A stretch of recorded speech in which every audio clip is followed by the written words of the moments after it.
Whether it's power station, factory or stadium, covering installation or maintenance, Spec, the specialist power contractor to industry.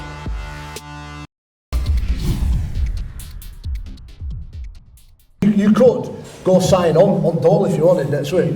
I remember when Keith retired, he was driving an Audi R8 at Dole office, and just wondered this first few weeks how it feels. It feels really strange. I feel like the best way, Robbie talked about the military before, I feel like I've just stepped out of a tour in Afghanistan. Right. Thankfully, I don't have any of the war wounds and not had to face some of the things those guys had to face. But I feel like I'm in decompression. So, an example, my final game was Sunday, woke up Monday morning feeling a little bit sore. Right, where have I got to be today? What training kit do I need? Is my bag ready? What time have I got to be there? What food am I going to eat today? Am I going to get enough sleep? And then suddenly you realise it's over. So Monday night I'm getting ready to go to bed, faced with exactly the same questions I've asked myself for the last 20 years. And I've no doubt for the rest of my life I'll continue to ask those same questions. One, because I will be disciplined going forward. But two, I'm institutionalised. I've had 20 years of being told where I've got to be, what I've got to wear, what I've got to do, how I've got to behave, how I've got to react. And you can't suddenly break some of these instincts. And I'll give an example in a little while when I talk a little bit about rugby union. I feel very fortunate. I've finished with my body intact, so there's some things I want to do off the field, run some marathons, do some challenges. I know Keith's picked up the baton there and doing Rugby League proud in what he's doing, but I wouldn't mind jumping alongside him and featuring some of those. So at this moment in time, I'm pretty happy, feel pretty fortunate, and when I look back on my career, then I've had the best journey ever. I feel so satisfied and content that ultimately I got the best out of what was given, and I have to say I wasn't given an awful lot, but I think that's the key to it. 20 years, mate, of deciding what you're going to do every morning. I've had 20 years of you telling me what I need to do, and now you've disappeared. I'm in my head's out of it. I get a lot of lovely old ladies, Leeds supporters, been there for years, and they come up to me, especially on game day now, and they come at them like this, like they've lost the cat and they want me to come and help and find it. They're like that. Jamie, is Kevin going to come back? You know, he needs some coaching or some play. And I have to come up and say, listen, he's got to finish it sometime, he can't do it. But I know in you what you've got invested in that club, are you ever sort of tempted to come and try and help out in some capacity? You must have a bit of that pressure as well externally. My heart says yes, go back and have a go. My head says no, and that's being brutally honest. But there is some complications. One, there's no salary cap left. But two, look, I have no regrets at all. Like I said, I feel completely satisfied. It's the right time for me. I wanted to take you back to BBC Sports Personality. It was a great event, and we let our hair down a little bit as the team went and did your bit, and afterwards, unbelievable party. We've been before, but we've always tried to behave ourselves and train the next day, but this time we just let loose.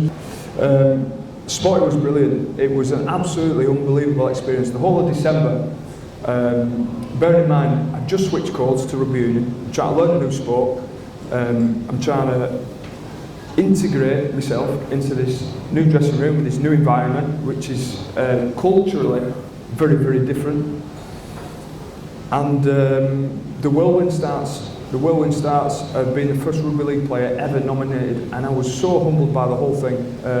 The whole month was like being part of a political campaign. Phil Daly, the media manager at the Rhinos, went down every single avenue he could and took me here, there and everywhere to try and canvass for votes. And just the whole month was unbelievable. I can remember being sat, I knew I was fifth on stage for an interview. I remember being sat there and my hands were freezing. It's like I'd had them in the freezer for a couple of hours, like I was dead, but they were sweating at the same time. That's how nervous I was. And I weren't nervous because I thought I was in with a chance of winning at all. You know, I was just delighted to be there. But I'm nervous because I was the first rugby league player ever to be on that stage, and I wanted everybody to realise what a great product we've got, what a great sport it is, what great people we've got. And it was my moment to try and get that across in 40 seconds while I'm on that stage. And I was so nervous about getting it wrong. As soon as that was done, and I'd finished on stage, I sat down, completely relaxed, and I was really, really chilled. And to finish runner-up, to give rugby league that national audience, to put it in that spotlight on the year. I mean, Blake mentioned the year earlier.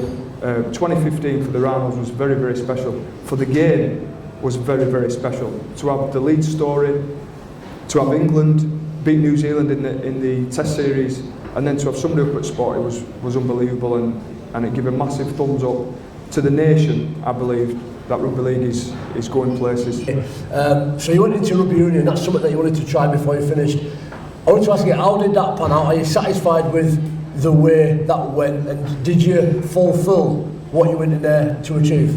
The big motivation was when I finished playing, I didn't want to have any stone unturned. I wanted to have had a go at absolutely everything and achieved everything I could. Rugby union was on that list, and it's something it's a sport I've always admired and respected, but I also had a bit of intrigue about me. I wanted to understand how the other half lived, given the perception of us being working class, rugby league, and rugby union being the public schoolboy sport of the nation. I have to say, the challenge at 35-year-old to enter a new dressing room, to walk in there, not quite sure whether I was going to fit in, not quite sure whether culturally I'd be able to hold my own, but also learning a game that looked very, very similar to the naked eye, but in reality was a million miles apart.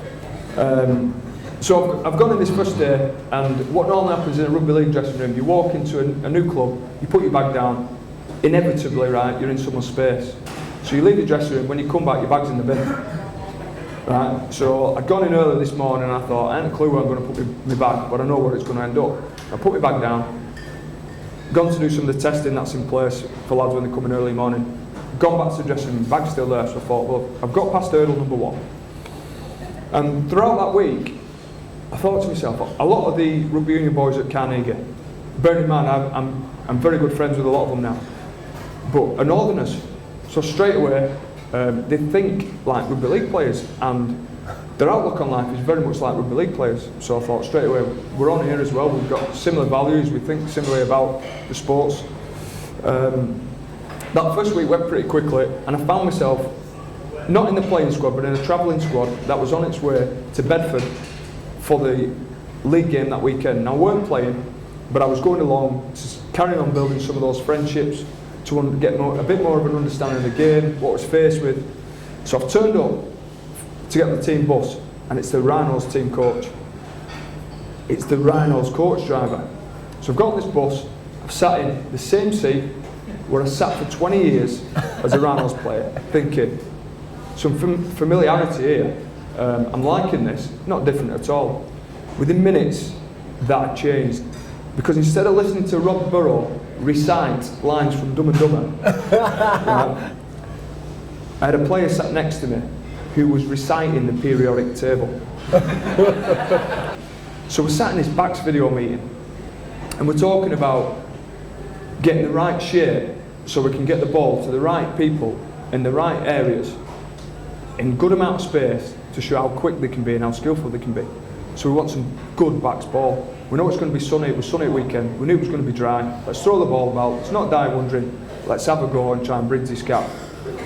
So we're in this meeting, and typically in a rugby league meeting of backs, there'd be a lot of swearing, and if the same conversation took place, it'd probably sound a bit something like this. Get the effing forwards out the way and make sure the effing backs get the ball where they need to be and they score in the corner. Now, I completely resonate with that because I've had 30 years of being in those meetings.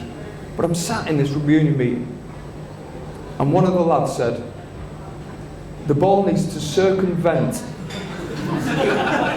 I say it again, the ball needs to circumvent the forwards. Now at that moment, I glanced at him.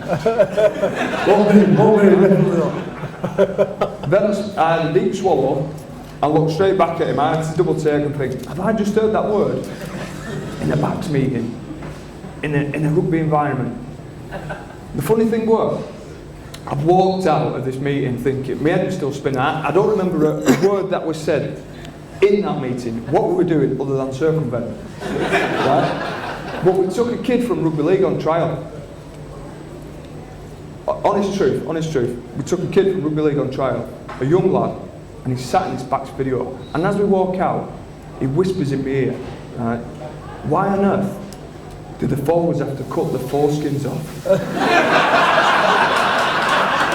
Now that's the difference. Whether it's power station, factory or stadium, covering installation or maintenance, Spec, the specialist power contractor to industry.